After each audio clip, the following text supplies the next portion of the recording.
सोचता हूँ कि कोई नेक काम हो जाए, मेरी हर सांस देश के ही नाम हो जाए। जो सर उठे तो मेरे सामने तिरंगा हो, सर झुके तो वतन को प्रणाम हो जाए। आदरणीय मुख्य अतिथि महोदय,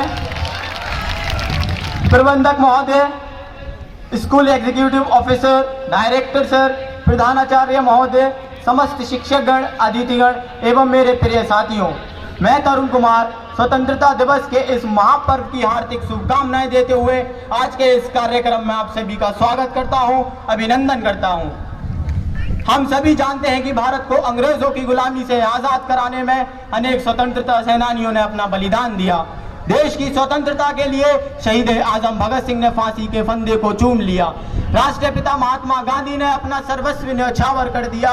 चंद्रशेखर आजाद ने अंग्रेजी गोलियों के सामने अपना चट्टानी सीना अड़ा दिया। राम प्रसाद बिस्मिल, अशफाक उल्लाह खां, रानी लक्ष्मीबाई, मंगल पांडे और ऐसे अनगिनत वीरों ने राष्ट्रीय यज्ञ में अपने प्राणों को स्वाह कर दिया।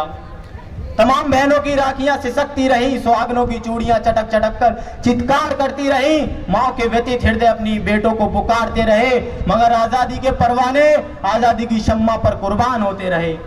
बहुत बड़ी कीमतों पर मिली है ये स्वतंत्रता।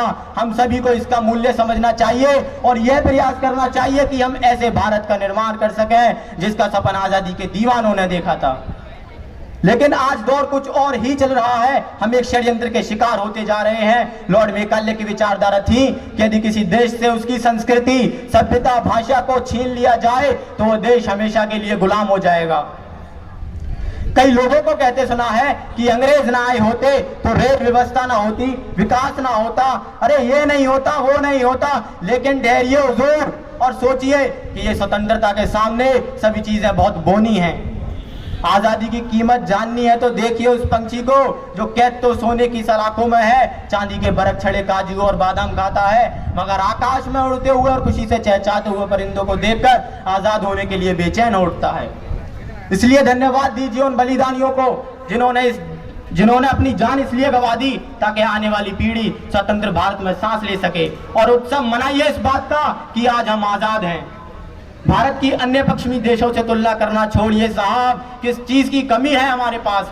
सभी प्रकार की प्राकृतिक संपदाएं हैं, रिश्ते हैं, उत्सव है, सभ्यता है, समृद्ध संस्कृति और संस्कार हैं। लेकिन नहीं, हमें तो बैठना है आधुनिकता की उस कार में जो संस्कारों से बहीन है, चाहे वह तेज गति से दौड़ती हुई कार चट्टान से क्यों ना टकरा जाए। मेरे दोस्तों, जो व्यक्ति अपनी संस्कृति, सभ्यता और भाषा से जुड़ा रहता है वही अपने पैरों पर खड़ा रहता है। मैं मानता हूं कि वर्तमान समय में माहौल कुछ खराब हुआ है। मुझे दुष्यंत का एक शेर याद आता है, कहाँ तो तय था चरांगा हर एक घर के लिए, कहाँ तो तय था चरांगा हर एक घर के लिए, कहाँ चराग मयस्सर नहीं शहर के लिए। जो लोग अपने स्वार्थ की पूर्ति करने के लिए हमारा प्रयोग करना चाहते हैं, उन्हें यह बताइए कि हिंदुस्तान की धरती है साहब, इसकी तासीर ऐसी है कि ये नफरत के बीज को उगल देती है। यहाँ प्रेम और सौहार्द की गंगा जमुना बहती है। प्रबुद्ध सौरभ की पंक्तियां हैं, मंगल को मैं बजरंगी से तेरा शुक्र मनाऊं, मंगल को मैं बजरंगी से तेरा शुक्र मनाऊं, और शुक्र को तू अल्लाह से मेरा मंगल मांगे। इस देश की सामूहिक ताकत किसी सरकार के पास नहीं, इस देश की सामूहिक ताकत 138 करोड़ देशवासियों की एकता में है। और आज आप सभी को मैं ये विश्वास दिलाता हूं कि अगले 25 सालों के लिए यदि देश धर्म, संप्रदाय और जाति के झगड़ों से ऊपर उठकर एक साथ खड़ा हो जाए तो कोई देश नहीं, कोई ताकत नहीं हमारे सामने टिक पाए। पूरी दुनिया पर हमारे ज्ञान का झंडा लहराएगा। लेकिन इस अव्यवस्था, इस अराजकता और इस माहौल के जिम्मेदार और कोई नहीं बल्कि हम ही हैं, और इसका सुधार भी हमें ही करना होगा। राहत इंदौरी साहब का शेर है, ना किसी हम सफर ना हम नशी से निकलेगा, ना किसी हम सफर ना हम नशी से निकलेगा, हमारे पांव का कांटा हम ही से निकलेगा।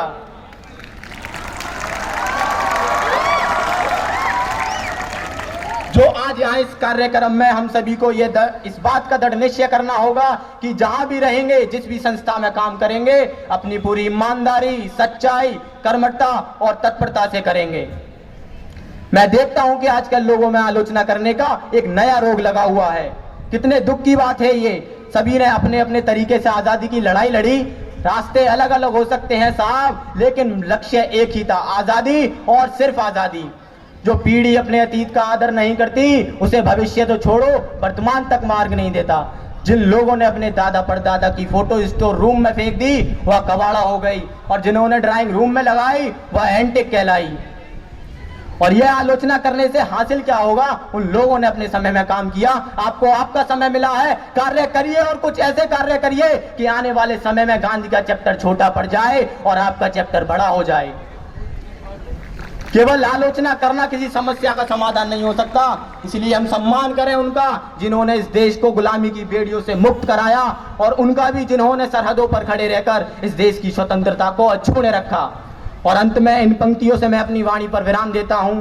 जिनके यशगान को गा रहा है गगन, जिनके यशगान को गा रहा है गगन, वंदना कर रहा जिनकी सारा वतन, देश के नाम पर जान देते हैं जो, ऐसे बलिदान को मेरा सत सत नमन, ऐसे बलिदान को मेरा सत सत नमन। जय हिंद, जय भारत।